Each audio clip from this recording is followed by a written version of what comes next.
La méga promo Canal+. Réabonnez-vous à votre formule actuelle et profitez de 15 jours à la formule tout Canal+. Vous pourriez même en profiter 2 fois pendant la même période, et cela même si votre abonnement est terminé. Un mois d'abonnement à votre formule actuelle égale 15 jours gratuits à la formule tout Canal+. 2 mois d'abonnement à votre formule actuelle égale 30 jours gratuits à la formule tout Canal+.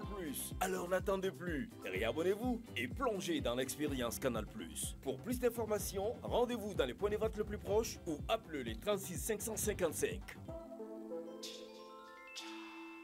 Atono, ikanite inkadisa, antu emi wuli kabla enye, anyo bemi, ni yokura de wuli. Kadi, ne tuya dongo before, ni de te raja 3 chevaux. Ha? Te raja 3 chevaux wa? O ite jume? Ni te kura ni wati na min shurule do jamana ngonnana. Bela jilebe ka grite min nofe, aja kama, asaniya kama. Ibe fen fen nyini te la, a bela jilebe ka nyanzoro. Te raja 3 chevaux, a mine kofe, kulo di mi misenu, fari faga, galabu faga, o bela jilebe bashi ka bo i fari kolola. Te raja 3 chevaux, te domba ngana o ka te do, ninga shuru anga jamana in konnana nindume solo mi o de kan ko abela jile ibi milite sanro fonfena abi soroy ka damine dabanani na fo kare kono butigiu a fodoro te raja 3 chevaux ni te sola a fo te duma wa mali doronte de ala ndafe jamana abi soro nunun bela jile la lagine fo ka tabla senegal la nga camion va sanda mali kono na ibi wuli ka se badla bugo 4e arrondissement au kerefe messe des officiers au masurunyala u kan nega juro 73 91 91 91 a te raja 3 chevaux temi makono ne kundo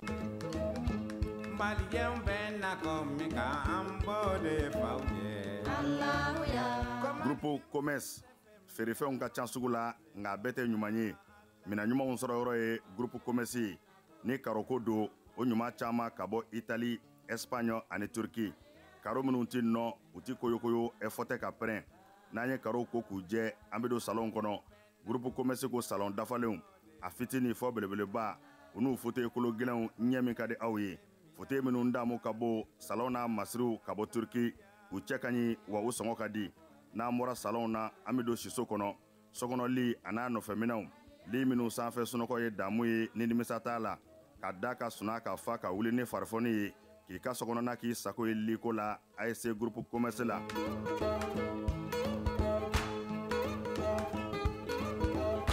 baara ɲɛdɔn o ye yiriwa sira dɔ ye Groupe Commerce ko biro kɔnɔ minɛnw biro dafale tabali armoire chaise fauteuil i b'i to minnu kɔnɔ k'i teriw ka taa ka segi k'a sɔrɔ i ma wuli salle de conférence n'o ye lajɛkɛyɔrɔw ye o tabali janw a n'a chaise ɲumanw ninnu bɛɛ lajɛlen bɛ sɔrɔ yen ka fara nin bɛɛ kan sanitaire minɛnw ɲɛgɛn kɔnɔ minɛnw a dafale saniya ani lafiya kɔnɔ n'an bɔra ye kuranminɛnw caman nanen don transfo fitini a n'a belebeleba groupe électrogène min ka di aw ye ani kuranminɛn siya bɛɛ Groupe Commerce la minɛnw ka ca nka sɔngɔ man ca Groupe Commerce bɛ Amdalaye ACI 2000 bibliothèque nationale tɛmɛnen kɔ ka tɛmɛ palais des sports la ka dɔɔnin kɛ i kini fɛ Groupe Commerce a tɛ dogo la maa dɔngɔ bɛ yɔrɔ min i bi yen de sɛgɛrɛ Groupe Commerce do fana palanda yɛlɛ a jɔ Groupe Commerce groupe renouveau tɔgɔ in lajɛ ban a ye tɔgɔ in lajɛ groupe fila faralen ɲɔgɔn kan e bɛ baara la renouveau la ne bɛ commerce ni renouveau camancɛ de la ne bɛ groupe camancɛ de la Kucala transport nana Kucala wallahi vous m'avez manqué à en 2 jours a yɛrɛ fini mais ne bɛ ka sogo na yi wɛ jigɛ o bɛɛ la ni ne sogo kelen ta ne b'a fɔ ça c'est au nom de Fanta ça c'est au nom de Gim ça c'est au nom de ta parce que lundi i m'o fɔ yan dɛ o ma ye sogo mardi dɛ ayi n kɛtɔ k'a dun yɛrɛ non depuis kunu ama la ou bien Kucala Jara c'était bien c'était très bien mun kɛra bon on a causé j'ai causé avec les amis la famille les petits frères vraiment c'était du waouh il a plu oui la pluie surtout il a plu à Kucala de 18h jusqu'à 22h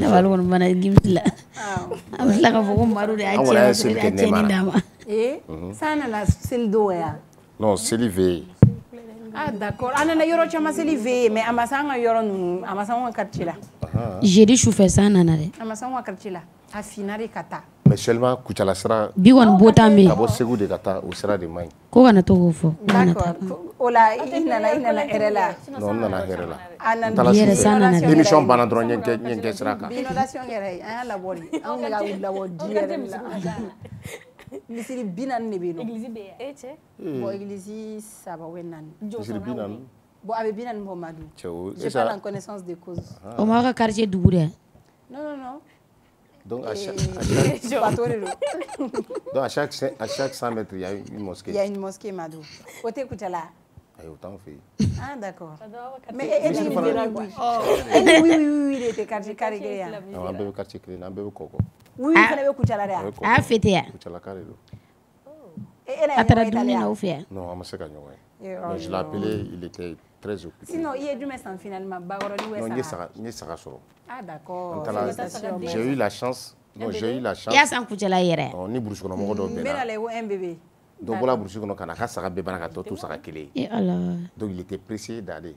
Donc, et à ce rôle. Watan Shegi. Watan Shegi. Wona soro fula. Agabo. Wan sawa saga de. Watan Shegi. Wa be saga. Mais agabo. Kaso bomogo ya Watan Shegi saga. Wan sawa saga. Watan Shegi be ni bela ja suma musube. La mena de n'arrête pas de nous surprendre.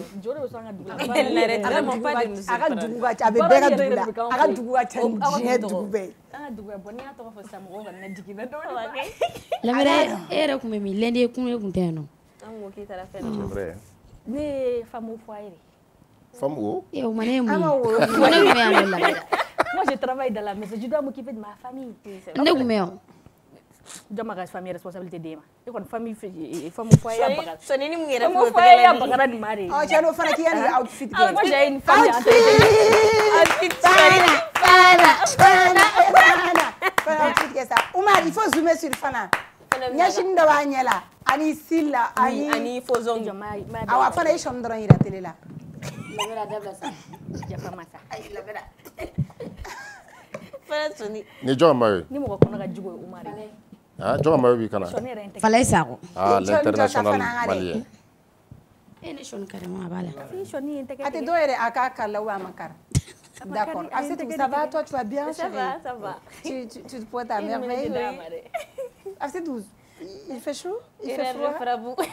Erreur de frappe. Ou bien que tu as deux, alors n'est pas bien, n'est bien. Erreur de frappe pour les deux, dès que boulot ça, parce que Kalaba, c'est la soumaya qui t'a raconté quartier de Kalaba. Bonne boira, n'y a pas encore courant de faire, c'est bien Kalaba fait.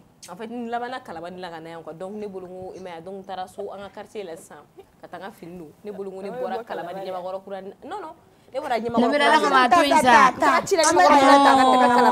didn't traumatize. Kabo kalama fe Canada sumaya dara ko ma fa ba do ne tara ka tanga film ne bulu sumaya ne mo sumaya soraya no donc akera erreur de frappe. Bon de toute façon clim ne M7 c'est comme si Russie donc ça va.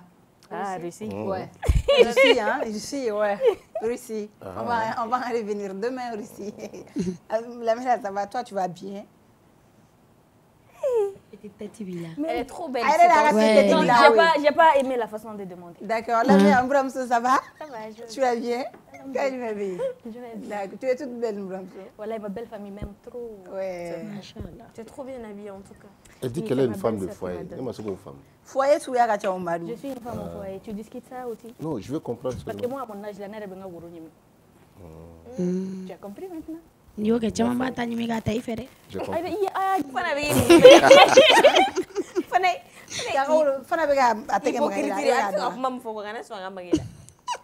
Non, j'adore sa tête, sa peau. Je m'unis n'anga bon mono jona. La mira, bon, antes que botu wushi na mi bo fana yi ko j'adore sa teint. Moi sa peau. Bon, de toute façon, télé. Ouais. Ça teinte quoi? Fana, tu es instruit. Merci, je suis ravie. Fana, ega na taille du sida. Ega damalano. Ameta ko. Emane ni ngare si ça va. Mais après ça arrive à tout le monde. Moi je me rappelle d'homme donné à Fongo le caméra. awo Sarima tellement. O donna ni fana ko la. La mère bɛ se AES hymne national la ko AES national. O donna na ngoro ni fo ni ko la pousse quoi. Ni yɛrɛ bɛ ka fɔ Les pouces. Me ka fɔ ko mon gros pousse. S'il vous plaît, faut applaudisser. A bɛ fɔ cogo di ma gros pouce pouce quoi. Ni mɛ ka kuma dɔ fɔ jani. Dɔ fana kun ko applaudisser an bɛ ka ko gila kelen dɔɔni. Ni la Applaudisser. E ka kunna kɛ. E mi ka kuma fɔ ko e tɛ fɛn kɛ yan. A fɔra ko il faut applaudisser donc y'o ta ko k'u kunna dɔɔni fana ye wa. Jɔn de kelen y'a fɔ. Donc o y'an ka terme kura de ye renouveau bɛɛ il faut applaudisser. Ne y'a fɔ ko il faut applaudisser. Fɛn de y'a Ne tɛ dɛ. fɔ. La dame qui fait le sport là. Jeli yɛrɛ y'a fɔ. Jeli yɛrɛ y'a fɔ. Oh, ça se fait avec eux. il faut applaudisser. Mais ça. Sinon, elle a fait exprès. À comment faut trouver quoi elle a fait exprès. Sinon, c'est pas moi. Moi, je parlais. Ne ma mère. Je pensais que c'était moi, je vais jamais dire ça. Moi, je sais que mon histoire. Je faut jamais dire. Non, Fana, jamais. Moi, la famille nucléaire ici, moi, on m'a nucléarisé pendant 1 mois au moins. Partout où je passe, on dit nucléaire, Fana. Moi, je suis immunisée. Français, on ici, il y a un dictionnaire de sang, de maçon, mais moi, je sais qu'il y a compétence. La Wafana beta au kuna wolo français. Let's go now. Yeah. À quel français? Anglais. À quel français, Fana? Okay. Fana. Yes. Ko AES hymne national bora. Ready. I bɛ se ka phrase kelen fɔ n ye a daminɛ dɔrɔn maliden ɲuman bɛɛ kan ka au moins une phrase dɔn. Ne kɔni bɛ se ka mun fɔ dɔrɔn. N bɛ se ka mun fɔ dɔrɔn an bɛɛ ka taa a ɲini k'a kan. E m'a ye fɔlɔ. Ne y'a ye. Jim sera y'a ci. N bɛ fɛ ka fɔ AES phrase kelen mérité a bɛ phrase bɛɛ i k'a bɛɛ de fɔ a b'o de mérité AES tɛ se ka tila i b'a bɛɛ de fɔ ɲɔgɔn fɛ. On claque premier couplet. Bon ni n ko m'a bɛɛ fɔ invité de b'an bolo. A tɛ foyi kɛ invité la. On est en direct. On est en direct. Invité est pressé. Invité, tu es d'accord? Non, il est pressé. Ben, tu vois.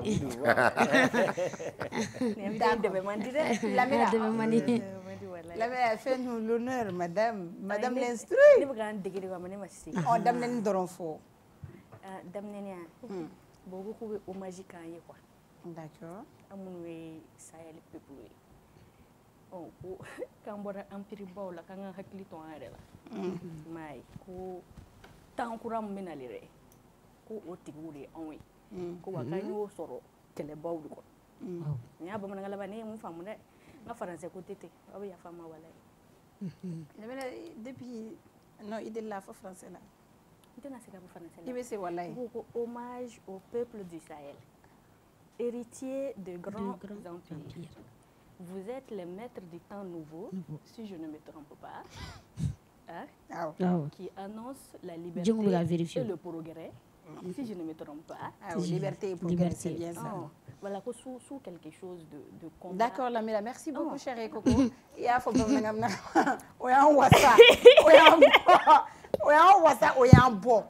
ça montre à quel point.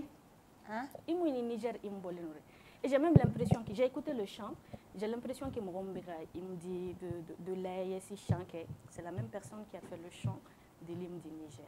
C'est pratiquement la même voix, c'est le même ton, même dans l'écrit. Je crois qu'à Niger hymne, c'est bien, hymne, c'est bien. Nous sommes au moins ouais, la personne c'est bien, dans le lot de personnes qui ont écrit. À la fin de l'émission, on va lire. Fana i bɛ se genre ni min ka fɛn outfit kɛ dɔrɔn m'a kalan fɛ. Outfit a i b'a kalan yɛrɛ. Émission bɛ ban m'a kɛ. I bɛ outfit kɛ wa? Walayi. An ka taa an ka taa. Non, tu vas lire. Tu y es bague sɔrɔ. Fana elle est diplômée de sciences expérimentales. Elle est médecin. O y'a gɛn. Fana i sɛbɛ sɛbɛ. Ami. Cɛ sɛbɛ sɛbɛ kɛ kunu ka ban. Fana i sɛbɛ sɛbɛ. Amina. I y'a faamu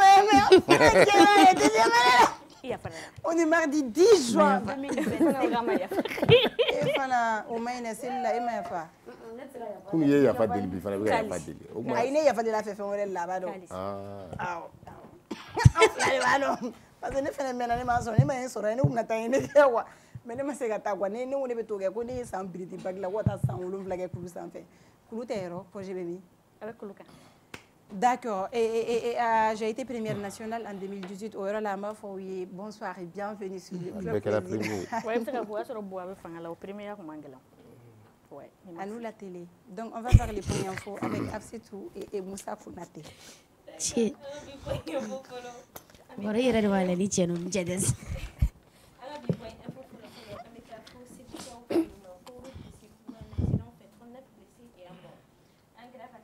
circulation s'est produite ce lundi 9 juin 2025 aux environs de 8h30 au carrefour de Kalaké, sur la route nationale 6 RN6. L'accident a impliqué un car de transport en commun en direction de Bamako et un motocycliste. Le bilan est lourd, 39 personnes ont été blessées et une autre malheureusement perdu la vie. Donc c'est un conflit dans l'individu que la communauté a déterminé la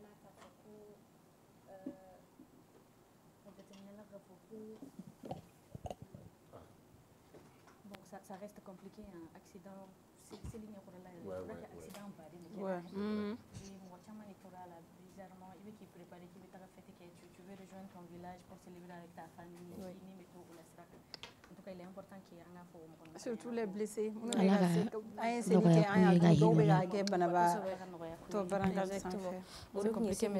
Information comme afana John ka focus kusire na ni silu sira mano kontoni mame do ke alsala kam ko kisi ni kisara sukuma ni amborola ameta village de Amakumanji. Les hommes armés pillent le village de Amakumanji. Le village de Amakumanji dans la commune de Soni Albert a été attaqué hier soir par des hommes armés à moto. Après avoir tiré en l'air, les assaillants ont emporté tous les bovins et se sont allés vers une destination inconnue. Plusieurs habitants ont été tabassés lors de l'incursion. L'identité des auteurs reste pour l'instant inconnue.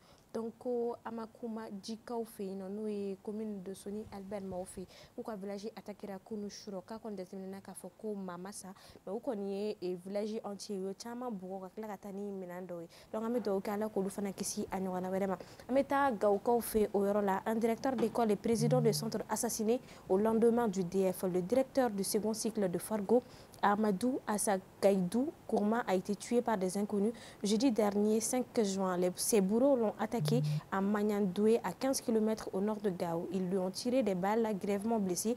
Il a été transporté à l'hôpital de Gao où il est décédé vers 19h. Cet assassinat est survenu au lendemain de la fête des épreuves au lendemain de la fin des épreuves du diplôme d'études fondamentales DF. Amadou Asagaïdou Gourmand était président du centre de Karebandia dans le cadre de l'examen.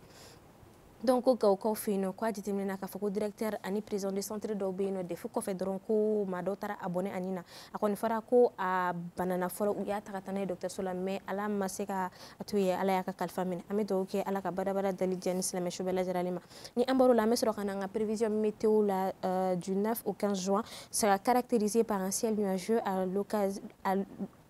localement couvert des vents de mousson dominants dans tout le pays sauf dans la région de Taoudini. La visibilité sera réduite par la poussière en suspension dans la région du nord et du centre du pays. Les températures n'enregistrent pas le changement. Elles seront comprises entre 35 degrés Celsius et 46 degrés Celsius pour les maximales et 23 degrés Celsius et 33 degrés pour les minimales. La semaine sera pluvieuse dans la majeure partie du pays. Lundi 9 juin, la région de Sangao, Dioula, Sikasso, Tombouctou, Kaï, Kita et le district de Bamako. Mardi 10 juin, les régions de Sikasso, Bougouni, Douanza, Koutiala, Dioula, Kita, Bandiagara et les districts encore de Bamako.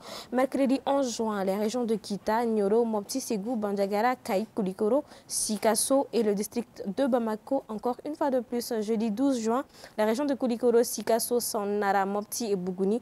Vendredi 13 juin, les régions de Sikasso, Bougouni, Kita, le sud et celle de Bougouni.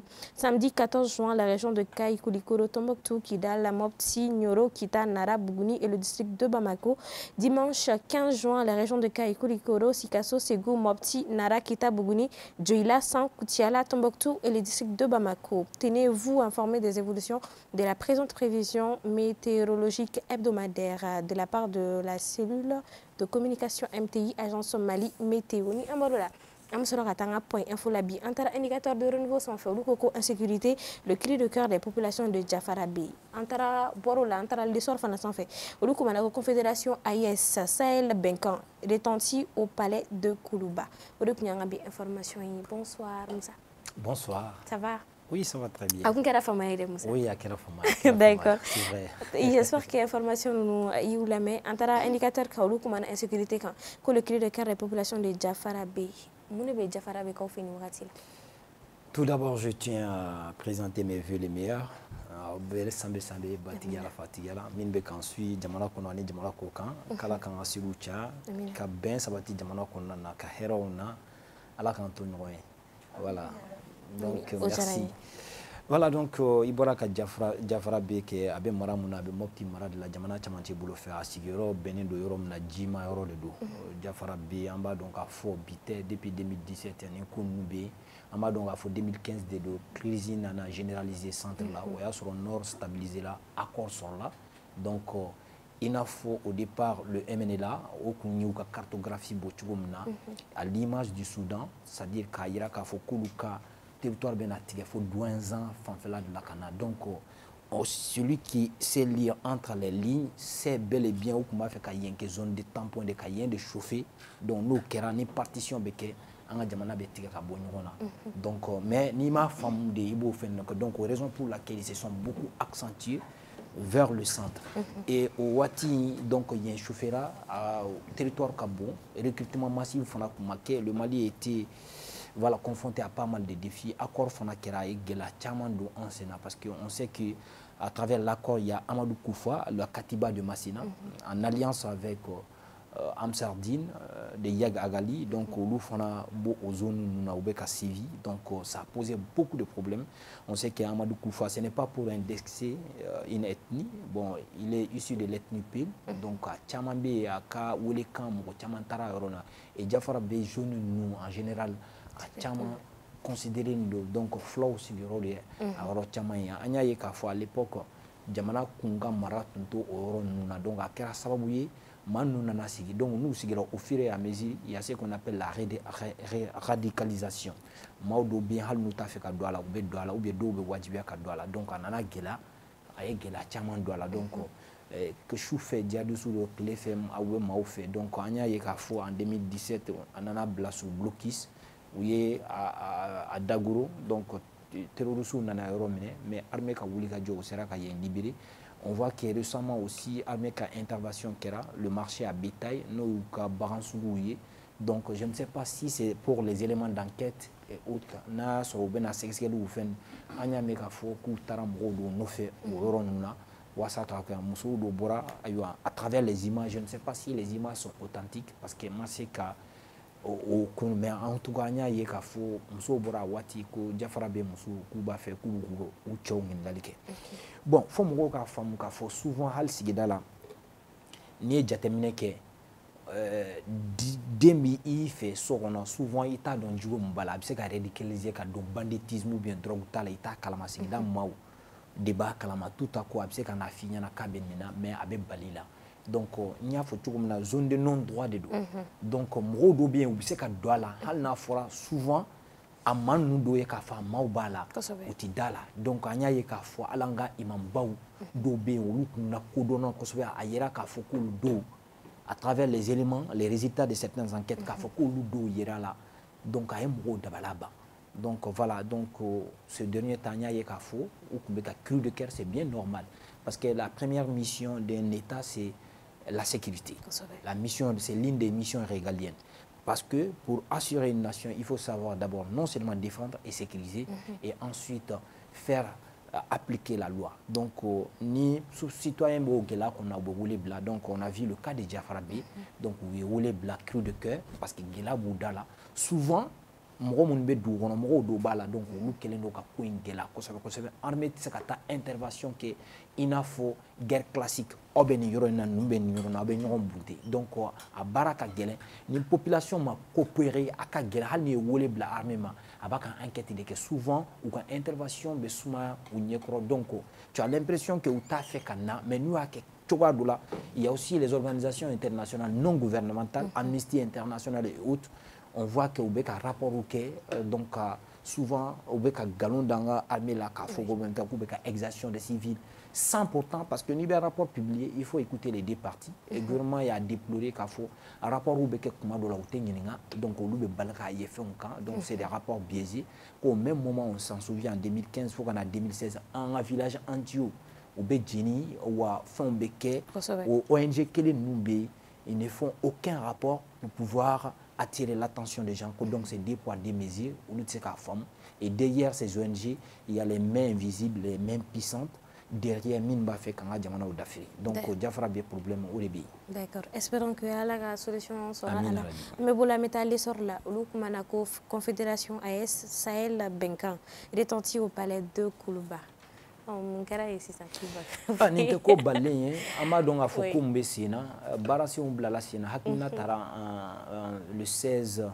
septembre 2023, AS, la charte de l'État de Gourma, charte de Kondo, pour ce que vous avez dit, Barake, zone de 3 frontières.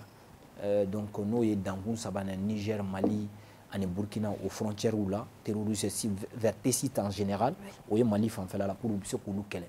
Donc, au fil du temps, on a que Gela donc, nous avons les mêmes défis et les mêmes enjeux pour quand c'est quand tu dit pour que Baroque. Donc, c'est à l'issue de ça, donc, voilà, au Labara. Et en janvier, je pense bien en janvier 2024 ou 2024, 2024, oui, où il y a annoncé qu'il faut maintenant ASI Borasidia Ola. Et voilà, le 6 juillet 2024, où il y a institué. On a président bien aller des présidents en exercice, aller avec 100 km d'AFA. Donc, on a où il y a engouement follow aussi, ce qui veut dire que le parlement mais il y a nous jamana ou bien confédération mogobe tamachere au de la anitation de la pour que jamana on don minba ayoro ou se ku yereye ou beka ke conclena ani ou ka yeta ou ka kekele. Donc, dans un premier temps, à tamachere jume ou ye drapeau ou ye ferete ka barako okuka barakira drapeau kan o baro banen ko fe ewa unana bara jumenke unana aywa la montée et ensuite au banen ko fe anya ye ka fo o ye devise ke devise banen ko fe anya ye ka fo no jonjon o yo fona ke ina fo émission damnana gimse boraka aywa ayoro nous fo donc o lui fait mi ba yira ka fo ça dit quoi que nous déjà c'est une réalité sur le plan politique et sur le plan international. Et il y a nous à l'étranger, drapeau tout la Eurofolomo à Kara-Russulade. C'est lors d'une rencontre avec nos ministres des Affaires étrangères, avec leur homologue russe, Sergei Lavrov. Donc à Kara, on rencontre Saint-Fait, donc drapeau pour la première fois. Et quand on voit aussi l'organisation sous-régionale, tension Beka décanté, Ani, CDAO, donc accord sur là. Maintenant, c'est la diplomatie constructive qui est là. Après une diplomatie de guerre et agressive, maintenant on est dans une diplomatie de construction parce que bien en Joro, donc si ça bon, maintenant si ça no obeka nini ka baroke nombolo wasa nga sigibi sega jachugumna la nini oyodi. Donc c'est juste une continuité, une suite logique, sinon kokurate. Non, c'est par étapes. Nimibe au baro beke ainsi de suite, ainsi de suite. Maintenant kera akakan ina fo media ou bien amaula kunafonia. Parce qu'on a bara au dedo ka do awoche ola ka nyini ka di faso de moi parce que kuna foni nyuma avec jamana jo mais adjuma avec jamana ti ala kan kisha jumwa amina ya rabbi voilà j'ai plus de questions merci bon j'ai une question vas-y le nom de l'hymne Sahel Benkan oui Benkan bamanankan de on est Benkan bamanankan parce que ni aye ko héritier des grands empires ni empire nuta Mali à Junjomba on des faits. Donc, Imanata Fan, on des espaces sans une fausse modestie, à Tétoma, mais à Sounia, on dit, Nebaye au Touala, ça c'est ma lecture et mon analyse à moi. Donc, on est fin de Kenya, Imin Konana, héritier des grands empires, ou empire Moukmemi, et Bed Benendo à Kankafo, ou passer le territoire du Meka. Donc, on y est au Djatemine, c'est sur le territoire malien. En prenant par exemple l'empire du Ghana, en passant par l'empire du Mali, et l'empire Songhai, ça c'est les 3 grands empires que le Mali a hérité.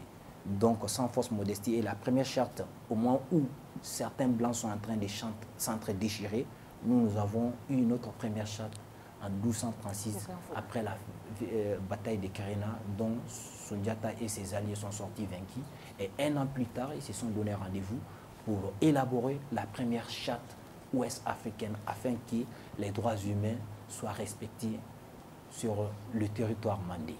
Donc on a fait pour Sahel Benkan ou Tekokuraye, c'est juste pour emboîter les pas de nos ancêtres. Super. Merci. On dirait qu'elle comprend quelque chose de l'histoire. Tu connais quoi de son jet? Quel enfant la bataille la prière. Ama bolga do kulo là. Tu vois. Elle sait pas faire.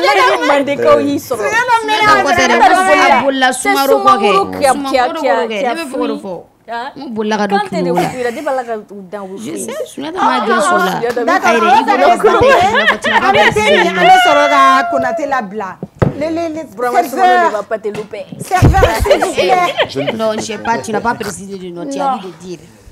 Serveur thé. Amène le free horse. Madou pose la question avant qu'elle avant qu'elle amène le thé. Deux cafés, est-ce que il faut la question me poser à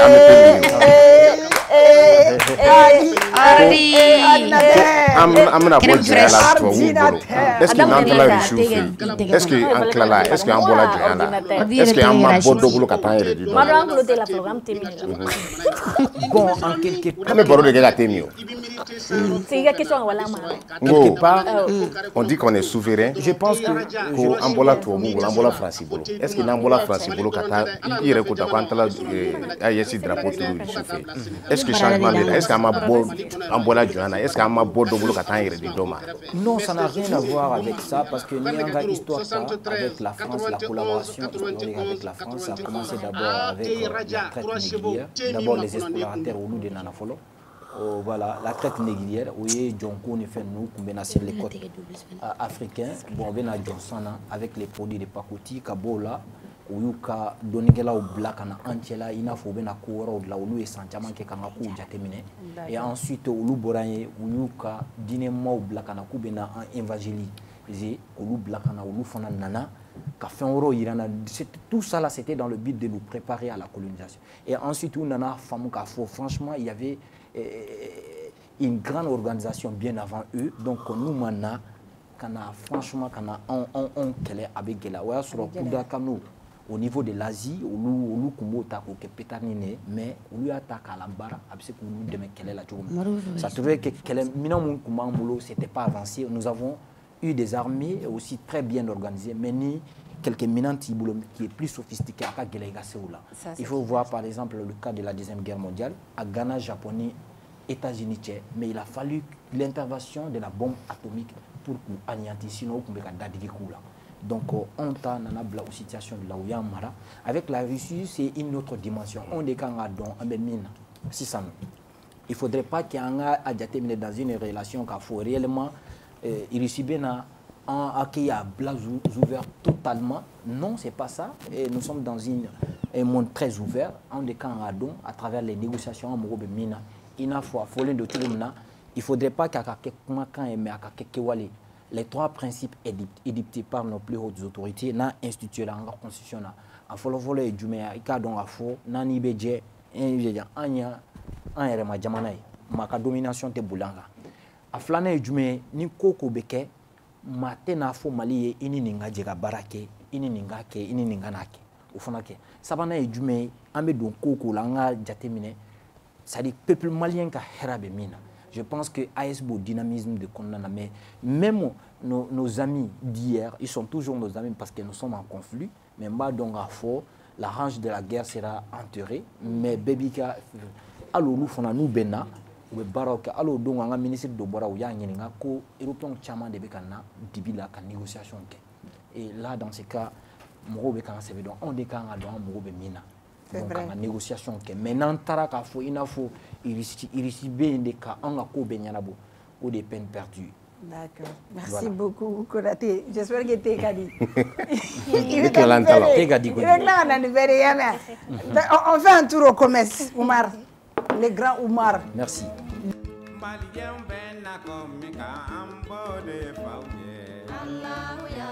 Groupe commerce ferefɛnw ka ca sugu la nka bɛɛ tɛ ɲuman ye mina ɲumanw sɔrɔ yɔrɔ ye groupe commerce ni karoko don o ɲuman caman ka bɔ Italie, Espagne ani Turquie. Karo minnu ti nɔ u ti koyokoyo ɛfɔ tɛ ka pɛrɛn n'an ye karo ko k'u jɛ an bɛ don salon kɔnɔ groupe commerce ko salon dafalenw a fitini fɔ belebeleba u n'u fauteuil kolo gɛlɛnw ɲɛ min ka di aw ye fauteuil minnu damu ka bɔ salon na masiriw ka bɔ Turquie u cɛ ka ɲi wa u sɔngɔ ka di n'an bɔra salon na an bɛ don siso kɔnɔ sokɔnɔli a n'a nɔfɛminɛnw li minnu sanfɛ sunɔgɔ ye damu ye ni nimisa t'a la ka da ka suna ka fa ka wuli ni farifoni ye k'i ka sokɔnɔna k'i sago ye liko la ASC groupe commerce la.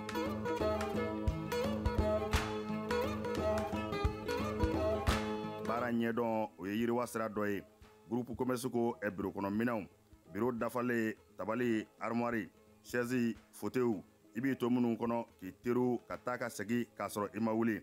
Salle de conférence n'o ye lajɛkɛyɔrɔw ye o tabalijanw a n'a chaise ɲumanw ninnu bɛɛ lajɛlen bɛ sɔrɔ yen ka fara nin bɛɛ kan sanitaire minɛnw ɲɛgɛn kɔnɔ minɛnw a dafalen saniya ani lafiya kɔnɔ. N'an bɔra ye kuranminɛnw caman nanen don transfo fitini a n'a belebeleba groupe électrogène min ka di aw ye ani kuranminɛn siya bɛɛ. Groupe commerce la minɛnw ka ca nka sɔngɔ man ca. Groupe commerce bɛ Amdalaye ACI 2000 bibliothèque nationale tɛmɛnen kɔ ka tɛmɛ palais de sport la ka dɔɔnin kɛ i kini fɛ. Groupe commerce a tɛ dogo la maa dɔngɔ bɛ yɔrɔ min i bɛ yen de sɛgɛrɛ. Groupe commerce.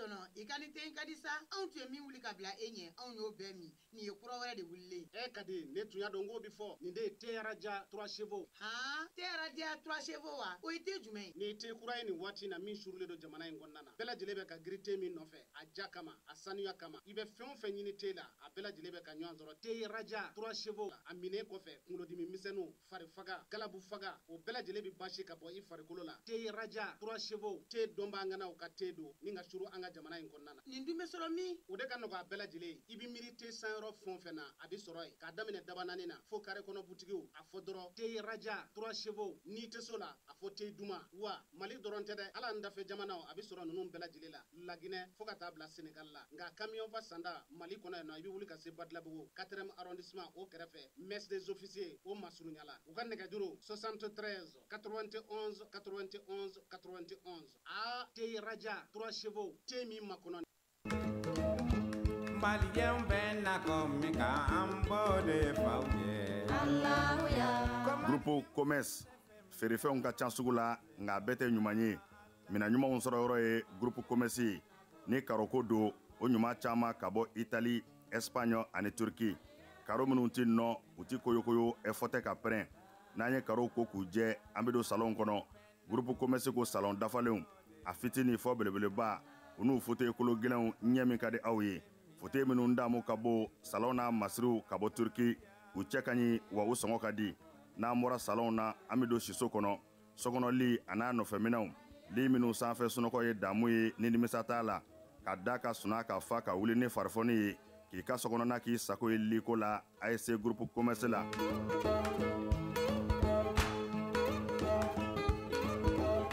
Baara ɲɛdɔn o ye yiriwa sira dɔ ye. Groupe commerce ko bureau kɔnɔ minɛnw, bureau dafalen, tabali, armoire, chaise, fauteuil i b'i to minnu kɔnɔ k'i teriw ka taa ka segin k'a sɔrɔ i ma wuli. Salle de conférence n'o ye lajɛkɛyɔrɔw ye o tabalijanw a n'a chaise ɲumanw ninnu bɛɛ lajɛlen bɛ sɔrɔ yen ka fara nin bɛɛ kan sanitaire minɛnw ɲɛgɛn kɔnɔ minɛnw a dafalen saniya ani lafiya kɔnɔ. N'an bɔra ye kuranminɛnw caman nanen don transfo fitini a n'a belebeleba groupe électrogène min ka di aw ye ani kuranminɛn siya bɛɛ. Groupe commerce la minɛnw ka ca nka sɔngɔ man ca. Groupe commerce bɛ Amdalaye ACI 2000 bibliothèque nationale tɛmɛnen kɔ ka tɛmɛ palais de sport la ka dɔɔnin kɛ i kini fɛ. Groupe commerce a tɛ dogo la maa dɔngɔ bɛ yɔrɔ min i bɛ yen de sɛgɛrɛ. Groupe commerce.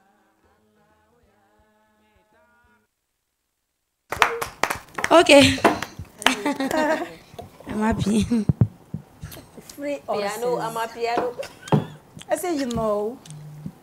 Okay. Ibara kibeseka. I know anglais ngara da nyagami parce que nyaba madu tolo fene dimna ka boka ta fura fere anglais nu. Ma fa kam we aguna matete. Aguna matete. Anglais da waki yere fa o la. Il va ko torombu ye clé d'aller ma. C'est ça anglais. Non mais avec anglais fort. Il parle anglais. Avec fura fere anglais fort. Non mais il parle bien l'anglais. Namando wala. Where are you going? I'm going to the market. Behind the police station. 2 mangoes, please. How much? I put you my pocho. I go my pocho. I don't understand how much 5 kobo. Je me rappelle très bien. I go my pocho. O kɔrɔ a ko k'ale Shut up, shut up. ka sigi a kan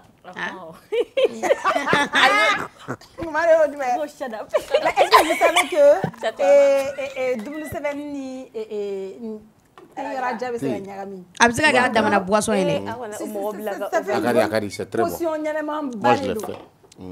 Défatigant, ni kɔni y'a di mɔgɔ ma a bɛ sɔn ka jarabi la défatigant, mais mɔgɔw bɛ télé lajɛ walayi n'a y'a fɔ u bɛ taa minɛ i ka mɔgɔ kɔni baara kɔni ni ye kile jukura ya an bɛna kɛ cɛw fɛ u tɛ ka k'an fɛ i y'a fɔ ko n'i ye nin ɲagami ka d'u ma n'i y'a ɲagami k'a dam n'i bolo bɛ y'a dama n'a y'a minɛ invité dabali bannen na invité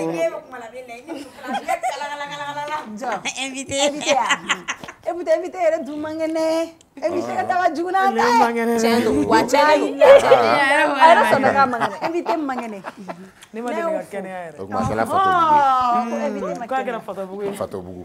Ah voilà. Donc, les clans. Ah, c'est tout, tu disais quoi? Club dafa la bi. ɲininka dɔrɔn Qu'est-ce qu'elle a dit? ko nin bigi k'ale kɔni ko test de grossesse de don quoi Test de quoi? Ah, on va t'en c'est comme ça?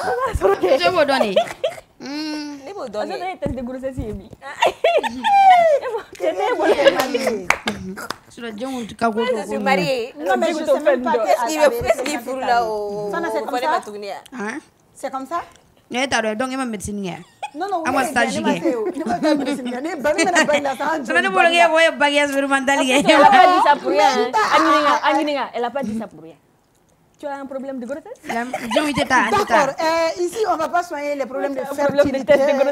On ne va pas enfanter ici. Ce n'est pas un jardin, ce n'est pas un hôpital. Là. On a fait appel à une invitée très spéciale. Une invitée qui chante trop bien. Ça, c'est sûr. Elle est non seulement une chanteuse formidable, c'est une actrice remarquable. Ah, si elle se met dans sa peau d'actrice, il va falloir une tête dans le dalai. Et quand elle chante, il va falloir qui elle est. Bien sûr, elle chante a ka so min pesi la fama bien. wa voix Elle kaba chante ko an bɛ k'an dege dɛ nin ne dege ka ye i tɛ donna ye Elle a pris dege les réseaux en otage en une journée. C'était trop bien. Clip yɛrɛ ye. N'i ye clip lajɛ i bɛ ɲinɛ k'a fɔ ko c'est une actrice. N'i y'a sɔrɔ dans sa peau d'actrice aussi, tu vas te dire que a tɛ foyi dɔn ni artiste pleine Elle s'appelle Tata Dramé. O kuma siya yɛrɛ ta bari dɔgɔnin na. Minnu t'a dɔn, minnu b'a dɔn, bɛɛ b'a dɔn. Aïcha Lagare Seri Kansina fana y'a damana ko ye dɛ. A bɛɛ b'a kɔnɔna na. Donc on a fait l'appel à Aïcha, i bienvenue, bisimila. Y'an wele jaabi a diyara n ye kojugu. I bɛ en tant que Aïcha ou bien en tant que Tata Dramé? En tant que Tata Dramé. An ka fila. Parce que an bɛ fɛ k'a ju bɛɛ dɔn. bon aw ni su a diyara n ye. kɔni baasi t'aw la ala k'an ka sanw caya san tɛ ɲinɛ an ka siri ka sini kɛnɛya di ala ka barika don plateau in na ala ka aw kan bɛnnen ala kana foyi k'aw la k'aw mɛn fatɔya ni kɛlɛ ka jɛ amina ala ka duwawu minɛ An bɛɛ kelen. bon nin question in diyara n ye ne y'a fila bɛɛ nin fila bɛɛ ka di ne ye n'i ko ne ma Aïcha tellement ne bɛ content non i ko ne ka joie dɔ bɛ kɛ ne la o yɔrɔ la kabako don n'i ko Tata fɛnɛ n bɛ content fana na kosɛbɛ nin tɔgɔ fila in bɛ ka di ne wa tɔgɔ fila bɛɛ ka di Tata Aïcha fila bɛɛ ka di mais jumɛn kɔ n'a fɔra ko Aïcha i bɛ content pour quelle raison il y a une raison n bɛ content parce que n bɛ baara min na mɔgɔ bɛ kɛ baara caman na i tɛ kanu a baara kɔnɔ quoi n'i bɛ baara dɔ la ni ala y'a kɛ k'i kanu n'a baara kɔnɔ tɔgɔ dɔw yɛrɛ fɛnɛ bɛ yen n'olu dara mɔgɔ la olu ye science de ye quoi tu vois donc ne ka Aïcha a ka di ne yɛrɛ de n'a fɔra ne ma dɔrɔn ne bɛ content baarakini bɛ ne kɔnɔ Aïcha ko mais sisan jumɛn kɔ jumɛn kɔ Aïcha de ye Tata kɔ ou Tata de ye Aïcha kɔ non Tata ye Aïcha kɔ e tun bɛ dɔnkili da avant k'i ka tournage depuis ne jeli den de ne fa jeli ne ba jeli ne bɔra ɲamakala du de kɔnɔ ne yɛlɛma ko 7 bɛ ɲamakala de mais Tata ye Aïcha kɔ mais Aïcha ka di ye ka tɛmɛ Tata kan o kɔrɔ ko film tourné de o dɔ prier a ko Aïcha ka d'a ye kojugu Django Madu tɛ mais cɛ foyi tɛ na sa cɛ fana ne ko n ka fila bɛɛ ka di ne ye Lamina dabila sa Aïcha Madu fɛn kɔ Madu foyi tɛ na cɛ a bɛna min fɔ m'a dɔn Aïcha ka di ne ye Tata ka di ne ye kun jumɛn na parce que milieu dɔw kɔnɔ sisan ne bɛ taa yɔrɔ dɔw la olu t'a dɔn ko ne ye Tata yɛrɛ y'a mɛn c'est Aïcha i ma ye o bɛ Aïcha olu t'a dɔn ne ye Tata o ye Aïcha bon milieu dɔ fɛnɛ kɔnɔ olu tɛ ne wele Aïcha olu bɛ ne dɔn Tata de la a bɛɛ n'a yɔrɔ don quoi mais jumɛn sɔrɔta ka bon jumɛn bon alhamdulillah rabbil alamin ne bɛ ala fo ka barikada tata in ta yɔrɔ ne bɛ se ka sumu 100 kɛ n bɛ sumu denwuni kɔɲɔ n b'a camanba kɛ n bɛ hɛrɛ de sɔrɔ o la n bɛ se ka wariw sɔrɔ o la n bɛ fini sɔrɔ n bɛ mobili sɔrɔ n bɛ fɛn caman sɔrɔ o ye n fasiya ye Aïcha in o ye popularité ye diɲɛ kɔnɔ bɛɛ n'i tɔgɔ bɔcogo dɔn mɔgɔ dɔ bɛ i b'i si kɛ fɛn dɔ la i b'a sɔrɔ dɔ t'i dɔn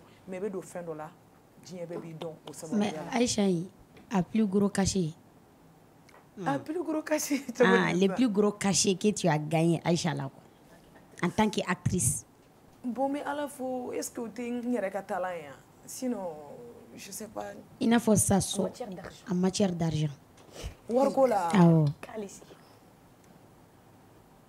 ni ne ko n bɛ kuma o la secret professionnel secret min b'o la ayi non mais an bɛ parce que i b'a dɔn mun na y'o ɲininkali kɛ an b'a ye kuma caman actrices b'a fɔ i bɛ visibilité sɔrɔ tɔgɔ min b'i la i bɛ taa sɔrɔ a sɔrɔ t'i la i bɛ taa sɔrɔ i bɛ taa film dɔ la pour toi e yɛrɛ bolo e bɛ na daminɛ de don wari ɲini tɛ e bɛ mago bɛ visibilité dɔ de la bon n'i taara n'o hokumu kɔnɔna ye kɔfɛ ni tɔgɔ nana a bɛ se ka kɛ après plus genre dɔ bɛ ka fara film tournage kan a bɛ se ka kuma dɔ bɛ fara kasi n'o donc o yɔrɔ de la n bɛ ka ɲininkali kɛ n'a sɔrɔ Aïcha y'a la kasi ba mun sɔrɔ la ko mun ye e yɛrɛ Aïcha nafa ne bɛ ala fo ni actrice fɛn fɛn bɛ ye ta kɔnɔ k'a daminɛ ye ta ni ɲɛ tɛ k'a daminɛ depuis héritage fan filɛ nin yɔrɔ min na film ma bɔ ye tɛ la ko ne ma bɔ min na ni tɔw bɛ contrat signé ne ta signé munna parce que diɲɛ kɔnɔ bɛɛ ni a bɛ se ka kɛ e bɛ nin baara in na e nana cogo min nin n'a nacogo dɔn e nin nacogo dɔn nin bɛɛ n'i nacogo dɔn quoi ne nacogo ne ta sɔrɔla kanu de fɛ n bɛ n dɔgɔnin Tita ko ne fɔ nin yɔrɔ la ale taara Maroc don dɔ la a kun taara furakɛli la Tunisie ale de ye n wele ko n ka taa jouer fɛn na héritage la n taara jouer n ko jara ye ta directrice yɛrɛ de ye ne yɛrɛ de ye o ye ne kanu de ye Ami yɛrɛ quoi Ami yɛrɛ de ye ne kanu ouais Ami ne ma kalan anw ye surakaw anw ye murujangaw de anw nana sisan anw na waati ma mɛn n ko ne ma kalan dɛ a ko Tata i bɛ se ka kɛ kalan ni kalanbaliya tɛ film na ni intelligence fitinin min b'i la i b'a fara i ka baara kan dɔrɔn ça passe a ye n kanu ka hinɛ n na fɛn fɛn bɛ diɲɛ kɔnɔ k'a kan ka kɛ ka hinɛ mɔgɔ la Ami hinɛna ne la tɔw bɛ taa ka contrat signé ne ta signé ni film banna ni tɔw bɛ sara ni koba min bɛ kɛ ne ye a bɛ kɛ ne ye ne ni Ala n'ale cɛ ne ka clip ma kɛ ko ne 200 don a la Ami de bɛ ne ka clip bɛɛ financer fo n'a bɔra n ka clip laban in na sara tɛ n'a cɛ seli t'o la denkundi t'o la hali don gansanw hali ni ne ye téléphone ta n ko sira n ko sira bɛ tan dɛ o b'a sɔrɔ a y'a di ne ma fo ne b'a fɔ est-ce que a tɛ tila k'a minɛ ne la donc n ma bila actrice tɔw la n ma bila acteur tɔw la walayi ne tɛ se ka foyi fɔ yɔrɔ la ni hɛrɛ ni baden tɛ yeta ko la mais minnu b'a fɔ ko étranger minnu bɛ na yeta film la i n'a fɔ kɔsa in na je pense que étranger dɔw nana u b'a fɔ ko étranger sara genre k'an maliyɛnw k'an bɛ complexe k'an bɛ taa mɔgɔ wɛrɛw ta ka na bon k'olu yɛrɛ sara ka bon ni an yɛrɛ ka actrice ani acteur sara ye i bɛ se ka mun fɔ hali ni e tɛ e ka côté ka bɔ a la i hakilina bon ne bɛ hakilina min fɔ o la ko sani k'i bolokɔniden ta ɲɛsin mɔgɔ wɛrɛ ma i b'a ɲɛsin i yɛrɛ ma fɔlɔ quoi normalement an ka acteurs bɛ baara kɛ an ka actrices bɛ baara kɛ film tourner ma nɔgɔn hali fitinin ni n'i mankan ka nɔgɔ i nkalon tigɛ mɔgɔ dɔ yɛrɛ bɛ yen i bɛ film ɲagaɲaga kɛ a ka di bɛɛ ka visibilité i ka bɔ i ka fɛn mais dɔw b'a daminɛ kalo 1 kalo 2 a bɛ se kalo 3nan ma yɔrɔ o yɔrɔ i b'a sɔrɔ ni production ça va pas film ma nɔgɔn mais a ka di acteurs fana ye actrices fana ye u ka nafa dɔ sɔrɔ baara in kɔnɔ quoi e m'a ye bon étranger minnu fana bɛ na bɛɛ n'i ka droit don est-ce que i bɛ se ka mɔgɔ la déplacer ka na fo jamana ni jamana tɛ ka sɔrɔ aw ma kuma wali aw ma bɛn fɛn dɔ kan diɲɛlatigɛ la i bɛ fɛn fɔ i siriyɔrɔ la kana f'i foniyɔrɔ la dɔ bɛ ɲa la dɔ bɛ ɲa cɛlakaw la dɔ bɛ se ka kɛ minnu ye film tigiw ye dɔ bɛ se ka kɛ acteurs ni actrices yɛrɛ la parce que dɔw bɛ na tɔgɔ de kama dɔw tɛna wari kama e bɛna tɔgɔ de kama e bɛna i ka ye de donc est-ce que ni ye après ne k'i b'i wariko réclamer o la là c'est mort tubabu ɲuman na. Adamadenya bɛ cogo di en tant qu'acteur actrice de yeta ne tɛ mɔgɔ wɛrɛ kɔni dɔn ne kɔni ne ni bɛɛ ka di n bɛ wari minɛ bɛɛ la hali sisan ne bɛ taa ne b'o bɛɛ aramase sisan aw to tournage la Djemu a daminɛ Djemu la fana ɲɛlen don don o don Tata parce que a b'a ka don de la parce que sogo jalani bɔrɛ bɛ Djemu fɛ u ye bila kuma la dɛ a ko ko kɔngɔ bɛ Mais aussi quand tu tournes now kuma do la mbay ka fo ni film do kera do be yi ka teme do kan est-ce que après abe jouera mo do kan bon ne ma dala na be jëm parce que abe duba kelende o abe duba kelende abe yeta di film be bo yeta la ni jarawo ni majawo ni jara mo yo ni maja mo yo yeta de be ni be financer yeta de be ni beke donc a actrice na acteur a bebe yeta de kono ima famia peut-être ne to ye ko mo bi se ki ressentir ko ni de nyana ni de manya ne de yera ne ma yo e tata ita te film yo e tata o akadi film tigi to mi production to mo lu de ba kete e dan ki ka baraka ki ka warmine abana ne ko ni bolo ne ko no odedo mais tata tiens un coup si oui si oui est-ce que i partenaire il n'est pas jaloux parce que film ko ma no ko bebe film ko no awo ko yoro ni shiri chugodi ne dem seni ne ma donye domi domanye tata yi dunga ne fole parce que ne re kuma ndo ma ku ko aye ko fole parce que do ka kila fanga ka bune amano ko au revoir a fara ku yara dama de ñogon fe quoi awa kan sinana fenche kaniche aw ko re iche fiancé ko yi fiancé aw yame aw buba ni krokedi buba jeli de kuyate do me ala fiancé là abo yo re fo quoi non mi kam fo quoi aw ijo et ma famille buba ni krokedi be retar la quoi tu vois buba ni krokedi buba jeli de kuyate do me ala male ke kuma ke jeli ala ma ke dongli da jeli ale ke jeli ale kalana et puis mo nyana do abe befe surtout ne era ben conseil kosobe en tant que sœur ma fille anyana mako alni ne dimina ni ne kungulo ko me chauffer ale de bisa ne la calmer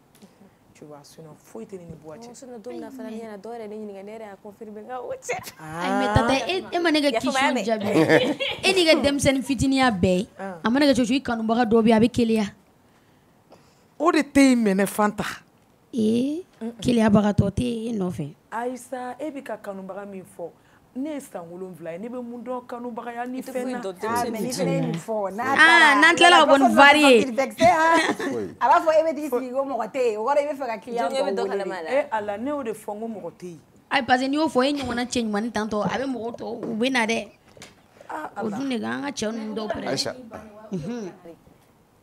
boy ba don diyo kono beni ka ko de do amano OK question no bari ifule we fulé te voilà ko tien furulente ina ko furulu za ba furulu no gata ni ngale mu ikoko fin contracté ni finche ni moto to be gérer to mi était géré est-ce que atsaka ke sababu yake ni to kirian bena est-ce que tu sais ka ke o do mode la ka ke ni kuma ro fa sai ma famia yeta be ka damne yeta filmu acteur na actrice be ni ne dona sisan wallahi te yere fo te daba yede kuma na temesra ni ne dona sisan avec ese ko ambe konyo ni de uni de ni te mo bo la ni be kadi ni be dongli dada bela anu anna film erdo be se tournage be se erdo la bebe ni soguya bara nyuma teke bebe ni soguya bebe salia ne be na doro ka yoro nyaga doro ambe kulonge ka ambe yele ka ambe teme ni fanta be na dumi ba mine kanna ba mine samira la ba mine likala ba mine dola aya fara nyɔgɔn ka de o tata wala ina me ya toro bebe yele bebe ni so dia tala de a muso ka ko ka chare muso be kele si muso jebeti bon nere ne koni ne be chama nyana bo ala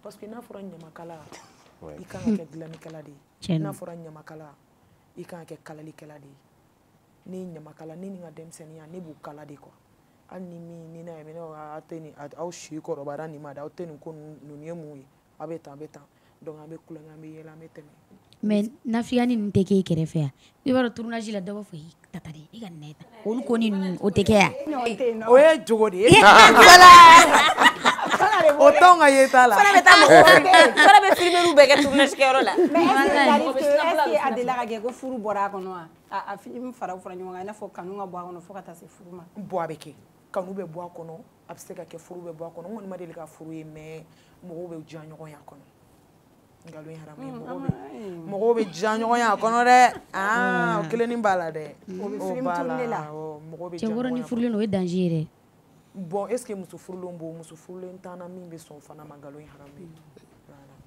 mais tata n'an taara i ka misigi kɔnɔna la i ko k'i ye jeli ye i bɔra jeli du kɔnɔ bon an ɲɛ b'a la sisan jeliya ko man nɔgɔn a feerekelen don a ɲagaminen don tata ko sisan tata e yɛrɛ hakilina ye jumɛn sisan jeliya la an m'a mɛn ko fɔlɔ ko jeli bɛ kalanni kɛ mais sisan an ka jeli caman bɛ bɛɛ tɛ u fɔfɔlen don ɲɔgɔn kɔ e yɛrɛ a bɛ se ka kɛ e y'a kanu a ka di e tata e ni dɔ ka gɛrɛ ɲɔgɔn na mais i bɛ siran réseau kɔsɔn bon e hakilina ye jumɛn ko la en même temps n'o mɔgɔ bɛ yen fɛnɛ n'an bɛ se k'o dɔn bon Fanta i ye kuma dɔ fɔ ne ye jeli ye ne ye jeli den ne bɔra jeli du kɔnɔ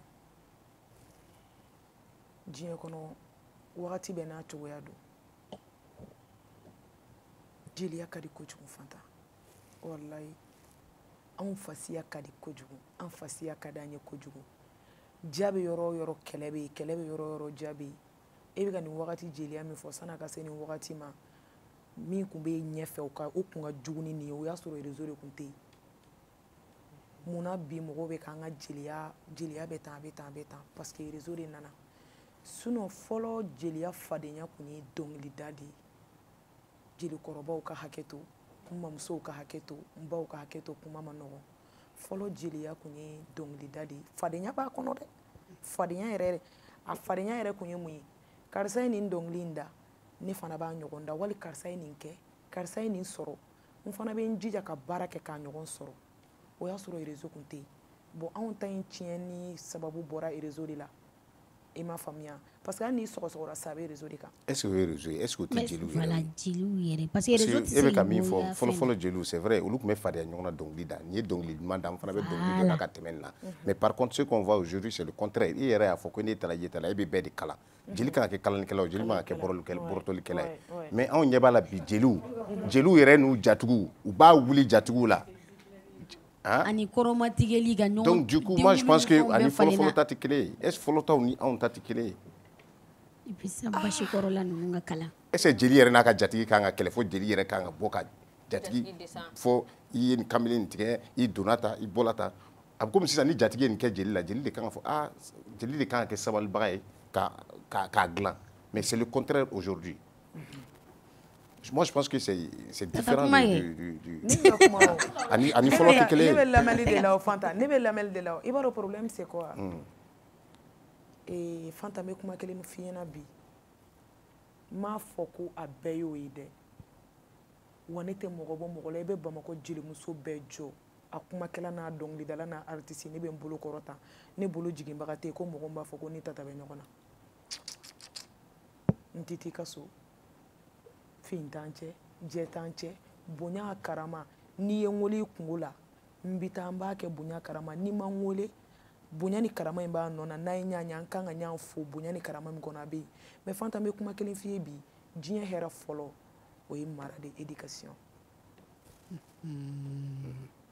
Fanta kana boli foyi kɔ mɛ boli mara kɔ n'i ye mara sɔrɔ i bɛ diɲɛ jabɔ n'i ye mara sɔrɔ i ni fantan bɛ ku i ni faama bɛ ku i ni tɔgɔtigi bɛ ku i ni tɔgɔntan bɛ ku ni finikolontigi bɛ ku i ni diɲɛ mɔgɔ bɛɛ bɛ ku ne kɔni danbe mɔgɔ dɔ bɛ bɔ danbe ɲuman na mais a bɛ se ka kɛ éducation bɛ yarate dɔɔni éducation de bɛ ka an ka ko caman ci ne yɛrɛ b'a la dɛ ne tɛ n yɛrɛ bɔ la parce que n'i ko ko jeliw ne ye jeli ye mais ne se ka sigi fana ka jeliya lagosi mais mara kɛlen don ka mara ni hasiriya ani ɲɛngoya ani bɛsɛnkɔniya karisa kana kɛ fɛn ye ne de ka kɛ fɛn ye o dɔrɔn de bɛ ka ko in bɛɛ ɲagami i m'a faamuya mais c'est solution ye jumɛn ne t'o dɔn dɛ a solution donc ɲɛngoya de don quoi ne tɛ se ka fɔ ko ɲɛngoya n bɛ k'o de fɔ n bɛ ka kuma globaliser quoi aw bɛ ka nin min fɔ wallahi bila jeli denmisɛnninw bɛ yen bi u bɛ dɔnkiliw da n'aw y'u ka dɔnkili mɛn aw bɛ kasi i n'a fɔ jɔn a ka ca k'a dépend anw sanfɛ mɔgɔw bɛ yen an duguma mɔgɔw bɛ yen an camancɛ mɔgɔw bɛ yen an ni minnu ye génération ye i b'a kalama Bamakɔ jeli denmisɛnninw bɛ se dɔnkilida yɛrɛ de la mais comme e yɛrɛ e ni bɛɛ ka di munna an tɛ ka collaboration très souvent avec et pourtant ne dun est ce que ni film tɛ ni tournage yɔrɔ tɛ ne dun bɛ collaborer ni ye ne wele kungo la tata nin bɛ n na ne bɛ taa ne b'i kungo kɛ ne ni mɔgɔ tɛ kɛlɛ la o. mais John ka di ye principalement i bɛ John lamɛn. bɛɛ ka di ne ye. e bɛ Maramba lamɛn. n bɛ Maramba lamɛn n bɛ Bingini lamɛn n bɛ bɛɛ lamɛn n bɛ Safi diɲɛ ne bɛ Mali jeli bɛɛ lamɛn. Tata non. Sisan aw ka série fɛn na kansina o la an y'a ye k'a fɔ Samira bɛ ka rôle dɔ jouer ou jeli don famille y'a détesté parce que jeli don k'a tɛ se ka furu est-ce que e yɛrɛ bolo o cas ɲɔgɔnna dɔ delila ka e yɛrɛ sɔrɔ principalement. ayi ne sɔrɔ. Comment ça s'est passé? Et puis an jeliw sɛgɛnnen don cas la kojugu. awɔ n bɛ n kan kɔrɔta ni nin kuma ye an jeliw sɛgɛnnen don cas la kojugu.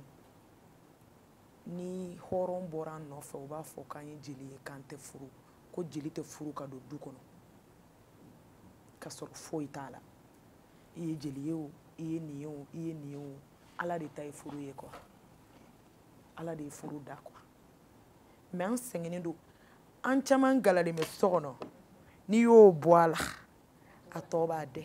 mais par exemple e filɛ ka fɔ ko hɔrɔnw t'an furu c'est comme si e bɛ k'i yɛrɛ bɔ hɔrɔnw cɛ.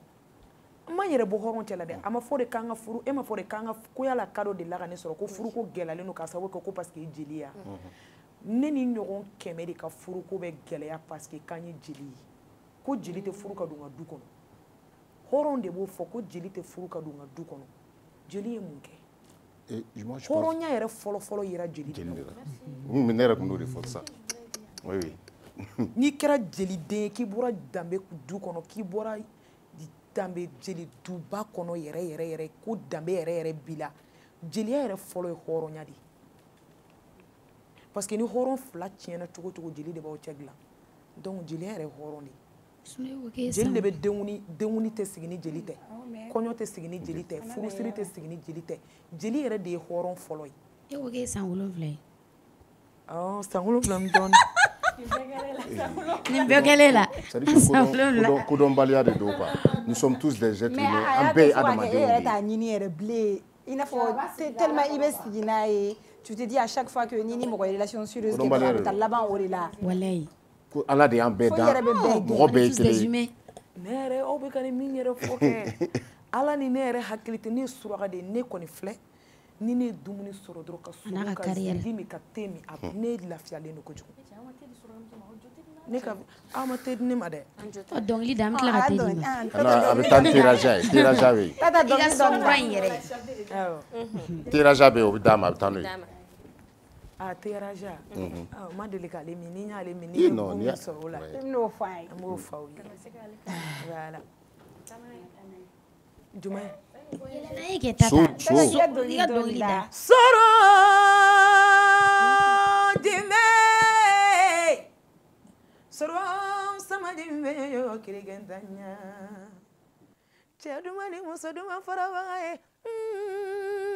ndali manzale ala ka sanu. ala min sɔnna ka bi yira ne ni jamani na jama sanu man ba. ala ye fama ye ala ma lɔn ala ye fama ye ala ma kɔrɔbɔ ala ye fama ye yɛlɛmali masa ye ala ye dɛ ne dali mansa yo ala ka sanu. ka foli bila ala ye ala na kira dun ye ka foli bila n fala ye ka foli bila n bala ye ka na foli bila ɲamakala finmani ɲamakala jɛman ye ka foli bila hɔrɔn ɲumanw fana ye hɔrɔn ɲumanw sanbɛ jali dentigi yalla si caman bɛ ala bolo kɛnɛya bɛ ala bolo laban ko ɲuman bɛ ala bolo ala ma dira ne ni kanubagalu ma sɔsɔ sama ɲinɛ waye sirigali. Fana. Aïcha. Fana a représenté. Donne l'argent. Aïcha. La différence entre so parce qu'il y a fara ko bɛɛ tɛ so wele ko bɛɛ tɛ so wele ko so wele bɛ yen nɔ ko dala kali bɛ yen ko a ka ca dɔɔni mais ko bɛɛ tɛ so wele n'a sɔrɔ i bɛ se ka dɔɔni fɔ an ɲɛna soko la. o yɔrɔ ni ne ko mena dɔ fɔ aw ye o la ne kana kuma dɔ fɔ kuma min tɛ tiɲɛ ye dɛ parce que ne bɛ siran nkalon tigɛ nkalon kɔ maloya ka bon kojugu mɔgɔ n'i bɛ siran fɛn ye siran nkalon ɲɛ nkalon ma ɲi dɛ nkalon ni nkalon ye bugu jɔ dɔrɔn a b'a ci ne bɛ siran nkalon ɲɛ kojugu o de kama kuma bɛ kuma la n'i nana fɔ ni nkalon yɛrɛ a kɔnɔ i bɛ maloya donc ne tɛ ala deli ka kuma fɔ nkalon bɛ ye kuma min kɔnɔ ka tila ka maloya donc ne kɔni ye jeliden ye n fa jeli n ba jeli n yɛrɛ ma ko 7 bɛɛ jeli n b'a dɔn so bɛ yen dakali bɛ yen so bɛ wele dɔ la dakali tɛ wele o la o fana n'a tarikuw bɛ yen o ye ŋaraw ni kumakɛlaw ta ye ne tɛ ŋara ye n tɛ kumakɛla ye n bɛ min dɔn n bɛ da ye. Tata ne bɛ fɛ ka ɲininkali fitinin dɔ kɛ an balimamuso dɔw bɛ sisan bɛɛ bɛ k'a tanu n'a ka dɔnkili duman da ye n'a ka voix ye a mana ta yɔrɔ bɛɛ b'a fɔ cɛ n'o a bɛ se n'o ye Ami Jabate e hakilina ye jumɛn Ami Jabate ka musique kan.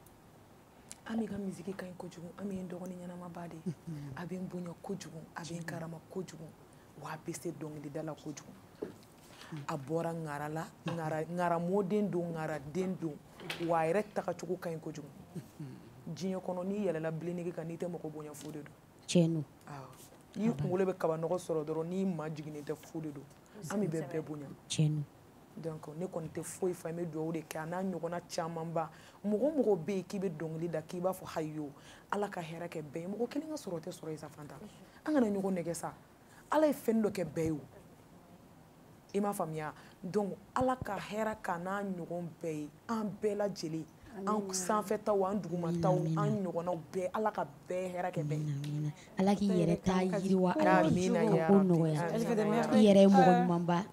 D'accord Fanta, merci beaucoup pour ça. Tata, i ko k'i bɛ sumun kɛ i bɛ cocktail kɛ i bɛ anniversaire kɛ i bɛ enterrement de vie de jeune fille kɛ yɔrɔ i bɛ nin bɛɛ kɛ. Ne bɛ nin bɛɛ kɛ. Oui, a bɛ se Gimsi ka mariage la. N'o ye cɛ sɔrɔ. An dɔgɔnin dɔ ɲɛbɔra a fɛ n y'a don. So an bɛ nin wele quoi ne yɛrɛ ka filanan. Dusu tan Tata i tulo bɛ nin na. A b'a dɔn n ka a ye jumɛn de siɲɛ mairie la. Ayi baasi tɛ. Lamɛra i bɛ se ka i bloquer fo ka émission in ban. Ne sa baasi tɛ. N'i ka ko bɛɛ kana sɔn ka taa cɛ si ka filanan ko kɔɲɔ la kana o kɛ dɛ. Waaw tɛ silamɛ. Ok kuma Aïcha. Film Aïcha quoi. Vas-y. Ne fɛ ka kuma Aïcha. Vas-y. Aïcha rankini min bɛ yen il faut que n k'a fɔ quoi. Aïcha e ye du lagare o ye cɛ ye parce que il faut que n'i ma nin yɔrɔnin f'i ɲɛna a tɛ bɛn ma dɛ e ye du lagare e terimusonin k'o furulen kɔrɔkɛ ma Aïcha e fana y'i nin don ka kɛlɛ k'o mun na k'o furulen kɔrɔkɛ ma parce que e ka choix bɛ yen o ye kelen Aïcha ni e furula n'o ma sara i la o kɔrɔ tɛ ko koba ye nkalon ye Aïcha min bɛ ka sara i la sisan Aïcha bɛɛ ɲɛ b'a la. problème ye min ye a ɲɔgɔn de delila ka kɛ. problème ayi a tɔgɔ yɛrɛ. I bila o ko yɛrɛ la i k'a jaabi sɛbɛn. N ye dɔnkili da n bɛ to da la peau d'une actrice. problème ye min ye bamananw bɛ kuma dɔ fɔ ko joli de tɛ sumaya nɛn kan maliyɛn bɛ joli de sumaya nɛn kan maliyɛn b'a fɔ de ko joli nɛn bɛ yen nɔ mɛ fo ka joli sumaya kan. O ye hypocrisie an ka problème y'o de ye quoi min bɛ duguma an t'o furakɛ fɔlɔ dɛ an ɲɛ bɛ sanfɛta de la e y'o min fɔ san'o ka kɛ mun kɛra fɔlɔ. n'a y'a ma ɲagami i bɛ ne jaabi. a y'a ɲagami dɔrɔn bɛ o. sanni ka jɔrɔ i binyɔrɔ la i talonna yɔrɔ min sisan ne terimuso ye e ye san caman b'an ye denmisɛnniya kɛ ɲɔgɔn fɛ ka fɛn bɛɛ kɛ ɲɔgɔn fɛ ne de bɛna fɔ n ba ni n fa fɛ du kɔnɔ ne de ne bɛna du kɔnɔ ne de ne bɛ fɛn bɛɛ kɛ du kɔnɔ an bɛ kulonkɛ an bɛ da an bɛ ko ɲɔgɔn fɛ diɲɛ fɛn bɛɛ foyi t'an cɛ quoi depuis an denmisɛnnin fo k'an kɔrɔbaya Amsetu ne kɔrɔkɛ ka bɔ e nɔfɛ e n'o ka kanu kɛ ka na se fo furu ma fo furu tɔ tora une semaine ne ka bɔ o kalama e de ye hypocrite wa ne de ye hypocrite ye. J'ai douté peut-être qu'on y a fini ne b'a ko tiɲɛ. Ayi ne se k'o tiɲɛ ne ka di ne au contraire ne b'o ni karisa ye ka di n ye foyi tɛ diya n ye bɔ foyi tɛ bonya n ye fana bɔ mɔgɔ se ka kɛ mɔgɔ teri ye k'i bɛ tila k'a diya a ka hɛrɛ la o se ka kɛ o film de don dɔrɔn d'accord Aïcha mais Aïcha o la ni mɔgɔ min bɛ fɛ k'i lasɔrɔ ka taa a ka mariage la ou bien ne yɛrɛ min'i wele sɔnni moi i bɛ sɔrɔ numéro jumɛn la numéro bɛ yen nɔ numéro bɛ yen. Numéro bɛ yan i b'a fɔ o bɛ tila k'a di. An bɛ tila k'a di ma. Ah ok. Cɛw ta ye sisan i tɛ téléspectateur ta d'u ma. Ok Elle a compris. Ne t'a augmenté, ne a fait un débat pour la Chine. Jebu dunga ne wele de. So jalanin be jebu. After il se ka temi bi dago. Ah wari de kadauni. Wari be attention. Wari de kadauni. Donc ba beke. En pleine émission. Ba beke ne ko be deuni ke be frustri ke ne ba beke. Presque ni sungalo yɛrɛ tɛ ne tɛ dimanche yɛrɛ bila. Ali bɛ tournage wɛrɛw kɛ mun tɛ yeta yɛrɛ tɛ ni mɔgɔ wɛrɛ. Ne tɛ tournage wɛrɛ kɛ min tɛ yeta yɛrɛ. D'accord. Elle est fidèle, elle est loyale. Fidèle, loyauté. Rondo. D'accord, Aïcha, Adjara, Anyeko, Djoubé, Tata, Adjara, Yanwele, Djabi, Adjara, Yeko, merci. Émission, c'est la Koumchama. Donc, au moment où Aïcha, là, avec la Aïcha, contact tout là. Mais uniquement pour les événements. Voilà, il y a un nema son à contacter des sang. Ni est contacté dit, mɔgɔ dɔw bɛ ja langolon bila I ka téléphone. I jolo a faamuna a y'a faamuya. Voilà. U bɛ ja langolon de bila I ka téléphone. U yɛrɛ ka téléphone kɔnɔ. U yɛrɛ ja. U yɛrɛ ja wa. Awɔ u bɛ ja langolon. O bɛ k'e la wa. Walayi. O yɛrɛ de kama ne tɛ sɔn ka numéro di. Tu as raison. Ja sugu jumɛn. Fanta I bɛ ja min dɔn yɔrɔ ko sɔgɔbɛ de ka di ye. Ko yɔrɔ ko ka to ka dingɛw sen ka ko sɔgɔbɛ o de ka di ye dɛ. O de ka di aw ye jɛnɛ ko bila mɔgɔw kun a bɛ to k'a photo ta. Walayi o de kama ne tɛ sɔn ka numéro di public la quoi. Mɔgɔ b'a lajɛ. Non I jolo. I b'a photo ta I b'a cliché I b'a kɛ panneau la. Bɛɛ tɛmɛtɔ k'a ye. U b'i ka téléphone kɔnɔna fa ni ja langolon de o de kama ne tɛ sɔn ka numéro di. I joro ka tila ka fɛn capture kɛ ka bɔ ne ko Aïcha y'a ye. Voilà. Mais a b'a ye n'i y'a ci a b'a ye jago a ɲɛ b'a ye o a t'a dabɔ a kama mais ni o don ni min y'a ci ma I b'a tirer I b'a copie baden kɛ I b'a bila goudron da la k'a ci n'o tigi balima dɔ tɛmɛna. Jewu ye kɛlɛtigɛla ye dɛ. O tɛ ɲɛda ci wa. Ne kɔni t'a dɔn. Bon ni ɲɛda t'a la n'a y'a kɛ Bakarijan ye I bɛ Bakarijan ta I bɛ Bakarijan tirer. Mɔgɔ bɛ wulu fa dɔn wa. I b'a bila d'accord merci beaucoup Tata Yanwele Djabi Adjara bɛ ɲɔgɔn sɔrɔ yan sini même à demain. Canal Plus ka méga promo a y'aw réabonné aw ka sisan formule la ka garijɛgɛ tile 15 fufalaki formule tout Canal Plus la aw bɛ se ka lajali diabɔ siɲɛ 2 bɛɛ waati kofɔlen in kɔnɔ hali n'a y'a sɔrɔ aw ka abonnement bannen don kalo 1 abonnement aw ka sisan formule la o bɛ bɛn tile 15 fufalaki formule tout Canal Plus la kalo 2 abonnement aw ka sisan formule la o bɛ bɛn tile 30 fufalaki formule tout Canal Plus la ayiwa aw kana kɔnɔli kɛ tugun a y'aw réabonné ka don Canal Plus kow kɔnɔ n'aw bɛ kunnafoni wɛrɛw nɔfɛ a ye se Canal Plus feere yɔrɔ min ka surun aw la wali a ye weleli kɛ 36 555 la. tɔnɔ I ka ni den ka di sa anw tun ye min wuli ka bila e ɲɛ anw y'o bɛɛ min nin ye kura wɛrɛ de wulilen ka di ne tun y'a dɔn k'o bi fɔ nin de ye Teyaraja 3 chevaux Teyaraja 3 chevaux wa o ye te jumɛn ye ni te kura ye nin waati na min surulen don jamana in kɔnɔna na bɛɛ lajɛlen bɛ ka giri te min nɔfɛ a ja kama a sanuya kama I bɛ fɛn o fɛn ɲini te la a bɛɛ lajɛlen bɛ ka ɲɔgɔn sɔrɔ Teyaraja 3 chevaux a minɛ kɔfɛ kunkolodimi misɛnninw fari faga galabu faga o bɛɛ lajɛlen bɛ basi ka bɔ I farikolo la Teyaraja 3 chevaux te dɔnba an ŋanaw ka te don ni ka suru an ka jamana in kɔnɔna na nin dun bɛ sɔrɔ min o de ka nɔgɔ a bɛɛ lajɛlen I bɛ miiri te sanyɔrɔ fɛn o fɛn na a bɛ sɔrɔ yen k'a daminɛ daba naani na fo kare kɔnɔ butigiw a fɔ dɔrɔn Teyaraja 3 chevaux n'i tɛ so la a fɔ te duma wa Mali dɔrɔn tɛ dɛ hali an dafɛ jamanaw a bɛ sɔrɔ ninnu bɛɛ lajɛlen la Laginɛ fo ka taa bila Sénégal la nka camion fa sanda Mali kɔnɔ yan nɔ I bɛ wuli ka se Badilabugu 4e arrondissement o kɛrɛfɛ messe des officiers o Masurunya la u ka nɛgɛjuru 73 91 91 91 Teyaraja 3 chevaux te min makɔnɔ ne kun don. Malien bɛ na komi ka an bɔ de faw ye. Groupe Commerce feerefɛnw ka ca sugu la nka a bɛɛ tɛ ɲuman ye mina ɲumanw sɔrɔ yɔrɔ ye Groupe Commerce ni karoko don o ɲuman caman ka bɔ Italie, Espagne ani Turquie karo minnu ti nɔ u ti koyokoyo fɔ tɛ ka pɛrɛn n'an ye karo ko k'u jɛ an bɛ don salon kɔnɔ Groupe Commerce ko salon dafalenw a fitini fɔ belebeleba u n'u fauteuil kolo gɛlɛnw ɲɛ min ka di aw ye fauteuil minnu damu ka bɔ salon na masiriw ka bɔ Turquie u cɛ ka ɲi wa u sɔngɔ ka di n'an bɔra salon na an bɛ don siso kɔnɔ sokɔnɔ a n'a nɔfɛminɛnw li minnu sanfɛ sunɔgɔ ye damu ye ni nimisa t'a la ka da ka suna ka fa ka wuli ni farifoni ye k'i ka sokɔnɔna k'i sago ye liko la a ye se Groupe Commerce la.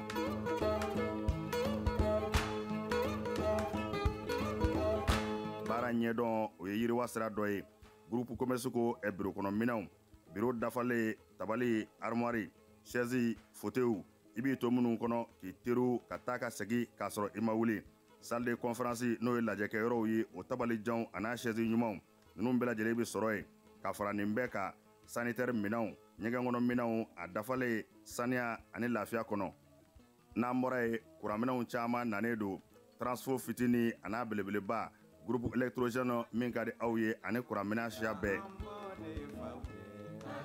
groupe commerce la minɛnw ka ca nka sɔngɔ man ca groupe commerce bɛ amdalayi ACI 2000 bibliothèque nationale tɛmɛnen kɔ ka tɛmɛ palais de sport la ka dɔɔnin kɛ i kini fɛ groupe commerce a tɛ dogo la maa dɔngɔ bɛ yɔrɔ min i bɛ yen de sɛgɛrɛ groupe commerce